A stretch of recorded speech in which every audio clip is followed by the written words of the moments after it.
안녕하세요. 바람이입니다. 오늘도 오미오의 소설집 공수 읽어보도록 하겠습니다. 오늘은 천수 바라춤을 추는 여인 읽겠습니다. 무너져봐야 알 수 있는 것들이 있어. 평범한 일상, 그리고 생각보다 몇 명 안 되는 진정한 친구 같은 거 말일세. 나도 세상 잘난 척하면서 꼴값을 하고 살았네만 돌이켜보니 그리움 한 조각 새겨 넣은 것이 없더란 말이야. 보살님도 그저 바람 따라 흘러가셔 놓아야 쥐어질 것이 아닌가. 나이 70줄에 결혼식까지 올리겠다는 말은 아니다. 다만 살림을 합치더라도 각서든 공증이든 뭐라도 약절을 받아야 결정을 할 수 있는 것이 아닌가. 그런데 나의 원장님 말은 늙음하게 서로 의지하고 힘을 합쳐 자신의 마지막 숙제를 완성하자고 조르면서도 기본적인 절차에 대해서는 이런 방구도 없는 실정 상황이다. 답답한 마음에 큰 마음 먹고 찾아온 무당집인데 무당이 내놓은 공수마저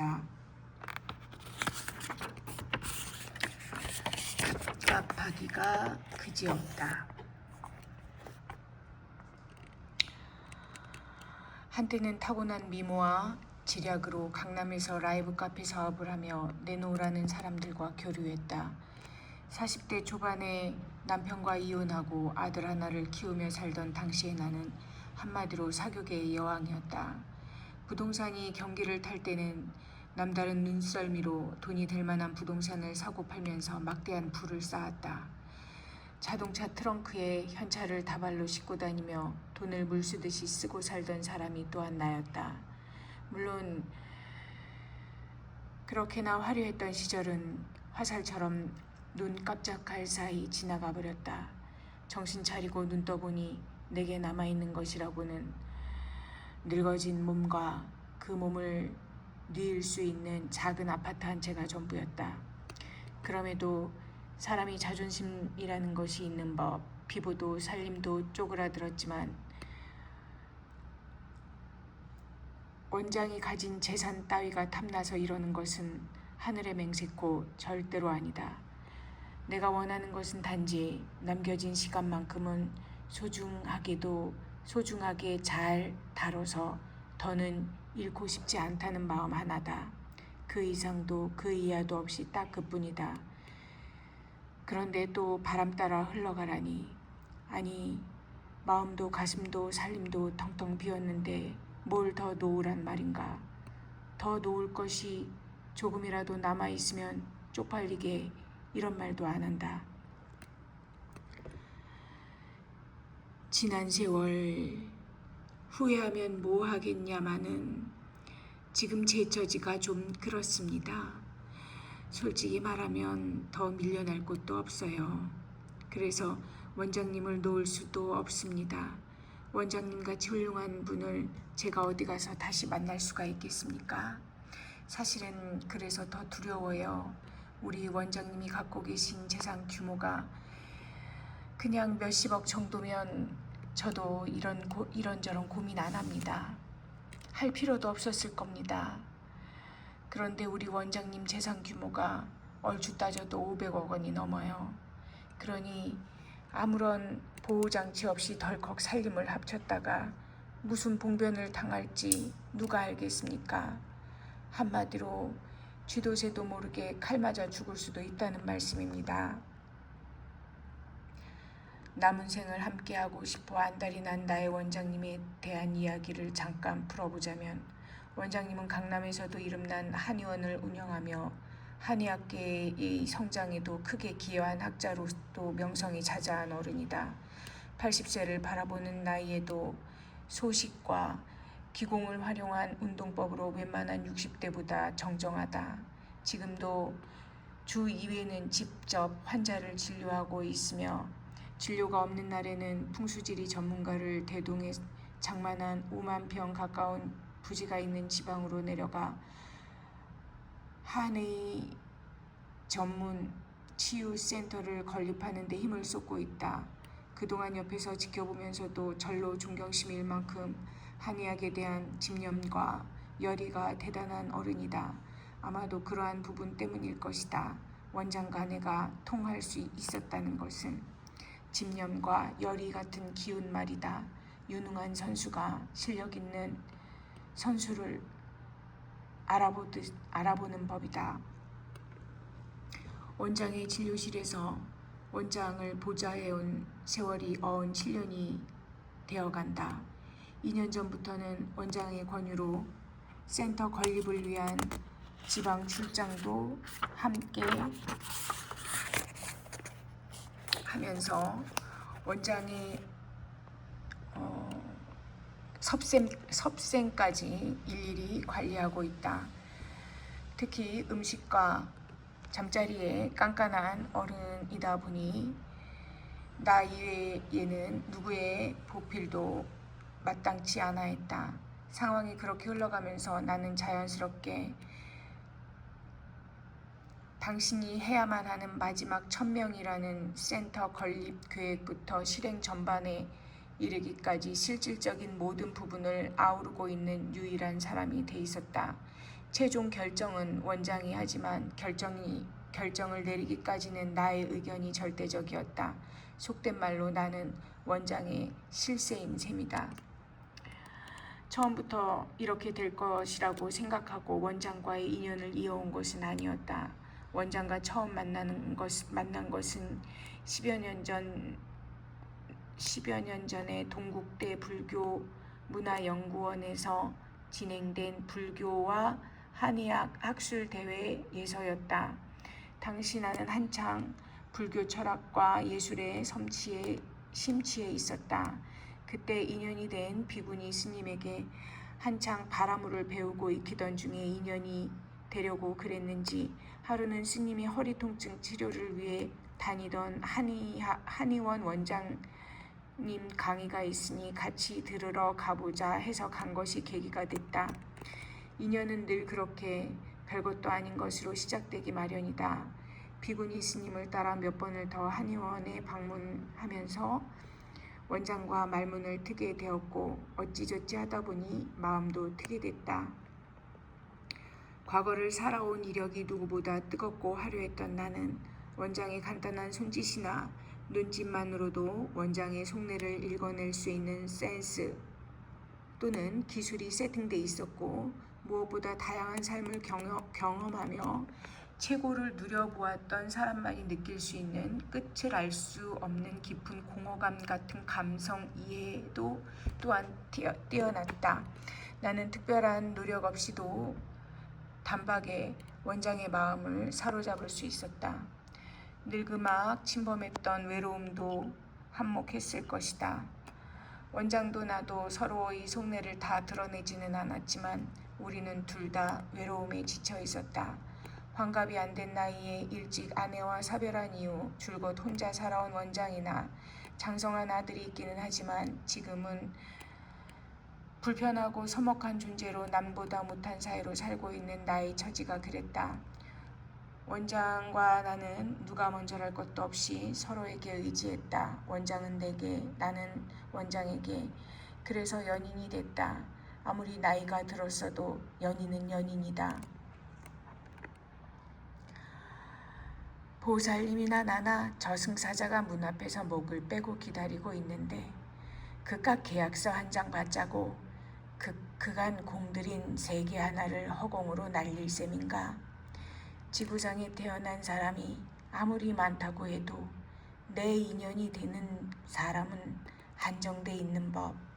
그 인연을 잘 닦아 끝내 아름답게 귀결시킨다는 것은 살이 한 말은 만들어야 가능한 일이 아닌가. 속된 말로 자네가 거두어 먹여야 하는 젖이라면 또 모를까. 그 옆에 별채 하나 자그맣게 지어 놓으시고 공양주처럼 들어가 사셔. 그 마음부터 일어나야 그댁 자손들도 보살님을 인정하고 받아들이고 존경할 걸세. 그것이 방책이야. 그 이상 그 이하도 없어. 공양주처럼 들어가서 살아라. 라니 명품 쇼핑을 하기 위해 비행기를 타고 홍콩을 밥 먹듯이 다녔고, 타고난 미모와 화려한 이력에 반해 돈다발을 들고 쫓아다니던 중견기업 사장들을 발밑에 기어다니는 바퀴벌레보다 못하게 쳐다보았던 사람이 나였다. 검정색 실크 드레스에 10cm 뾰족구두를 신겨주면 지금이라도 무대에 올라 관중을 사로잡을 수 있는 무대 매너와 노래 실력을 가진 사람이 나였으며, 시니어 모델로 활동할 때는 품앗이 국제 공연까지 초청받을 만큼 우아하고 도도한 워킹을 자랑하던 사람이 또한 나였단 말이다. 그랬던 내가 지금 아무리 나이가 들어 늙어지고 탐욕스럽게 움켜쥐었던 그 모든 것들이 어디로 갔는지도 모르게 새어나가 빈 주먹뿐일지라도 어떻게 아무런 조약도 없이 냉큼 들어가 공양주 노릇을 하란 말인가. 보살님은 돈 때문이 아니라고 우기고 있지만 사실은 돈 때문에 그분 옆에 있는 겁니다. 만약 그분에 대한 마음이 진심이었다면 저를 찾아올 일도 없었겠지요. 따뜻한 밥을 지어 먹이고 한기로 벽이 울 만큼 추운 날이면 방안이 따뜻한지 살펴보려는 마음이 아직 있는지 가슴에 손을 얹고 잘 귀 기울여 보세요. 그 마음이 있다면 더 살피고 따질 것도 없습니다. 거기에 무얼 더 얹어 바라려고 하니 생겨나지도 않은 재산 다툼 갈등 시나리오까지 짜가면서 스스로 지옥문을 열고 계신 게 아닙니까? 집으로 돌아와서 냉수를 따라 벌컥벌컥 마시고 안방으로 가서 이부자리부터 폈다.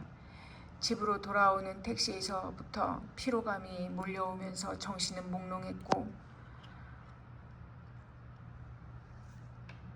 몸이 한없이 가라앉아 일단은 몸부터 누이고 싶었기 때문이다. 아, 나도 많이 늙었구나.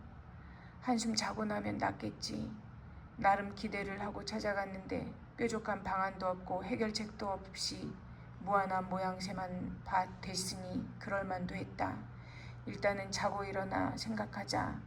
나는 옥돌 매트 온도를 최대치로 올리고 이불 속으로 들어가 잠을 청했다.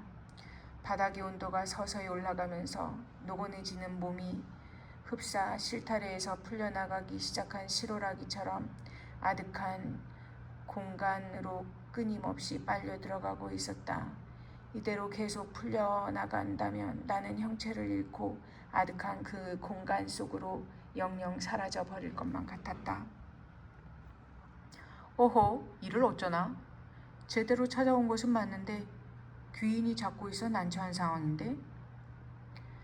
검정색 실크 브라우스 단추를 두세 개 풀어 멋스럽게 입은 40대 남자가 나를 내려다보면서 말하는 것을 옆에 서 있던 검정색 셔츠에 심플한 검정색 타이를 유니크한 매듭으로 맨 남자가 듣고 서 있었다.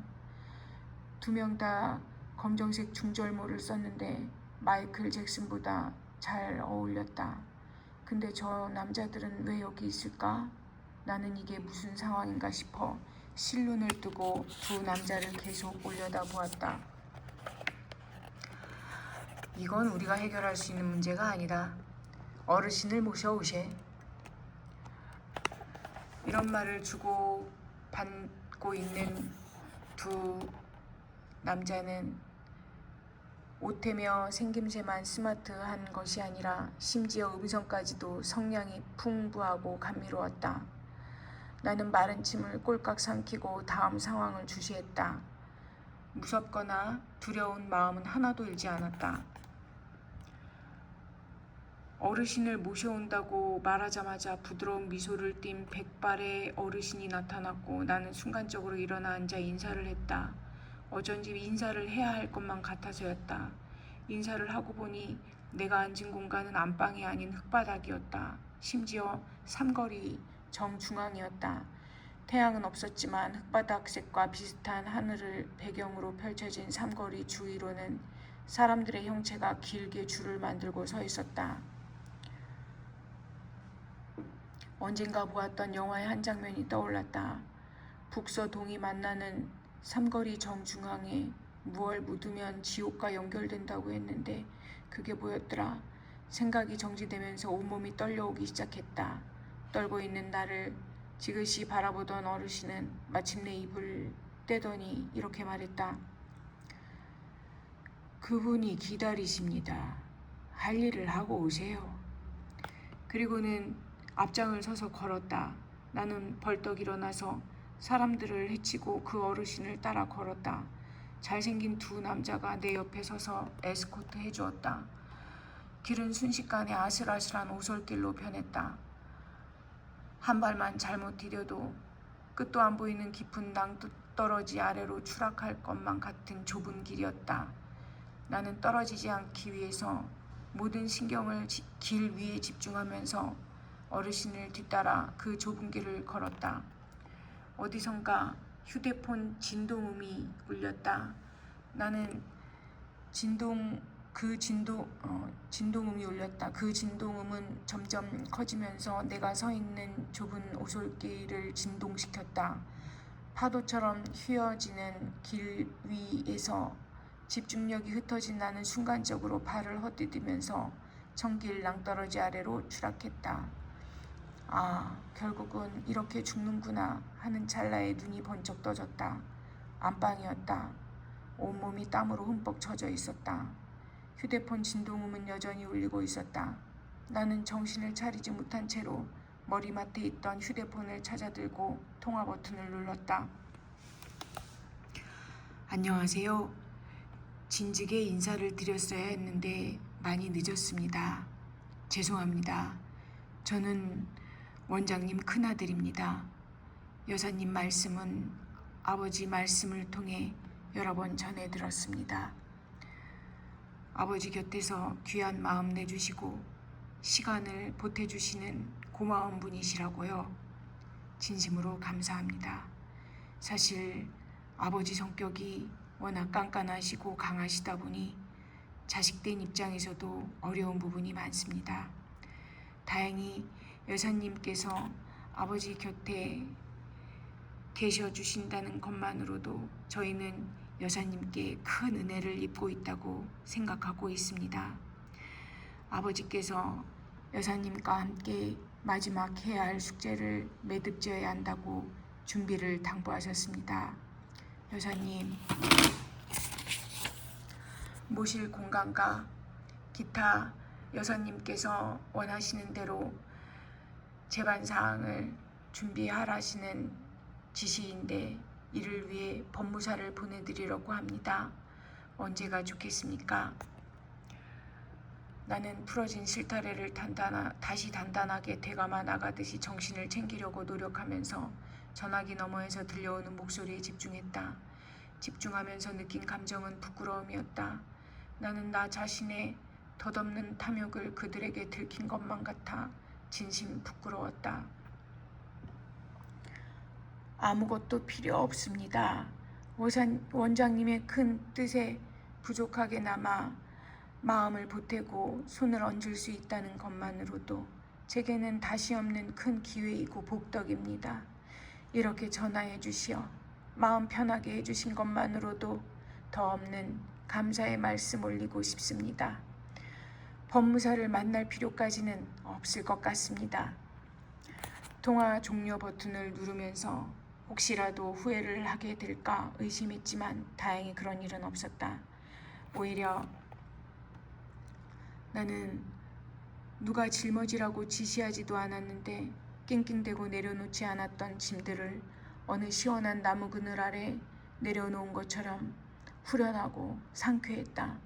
보리수 그늘에 앉은 석가모니의 마음이 이랬을까? 여전히 오보하는 것으로 봐서 꿈은 아니다. 훗. 그날 오후 나는 내친김에 며느리에게 전화를 했다. 남보다 못한 사이로 지낸 지 20년이 넘어가니 며느리는 물론이고 아들과 손자 얼굴을 못 본 지도 아들과 손자 얼굴을 본 지도 까마득하다. 며느리와의 사이가 틀어진 것은 전적으로 나의 잘못이 컸다. 아들과 결혼하겠다고 인사를 하러 온 순간부터 나는 돈이 좀 있다고 오만 유세를 떨었다. 결혼하고도 여러 해를 참아내던 며느리는 결국은 나에 대한 마음을 완전히 닫고 빗장을 걸었다. 본인이 살기 위해서는 어쩔 수 없었을 것이다. 전화를 하면서도 며느리가 내 전화를 받을까 걱정했지만 며느리는 의외로 금방 전화를 받았다. 미안하다고 말하고 싶어서 그래서 전화를 했다. 정말 미안하다 아가. 내가 철이 없잖니? 아니 그런 말은 다 핑계고 변명이다. 네가 받았을 마음의 상처를 생각하면 내가 왜 그랬는지 내가 미친년이었지 싶다. 벌써부터 너한테 용서를 구하고 싶었는데 용기가 나지 않아서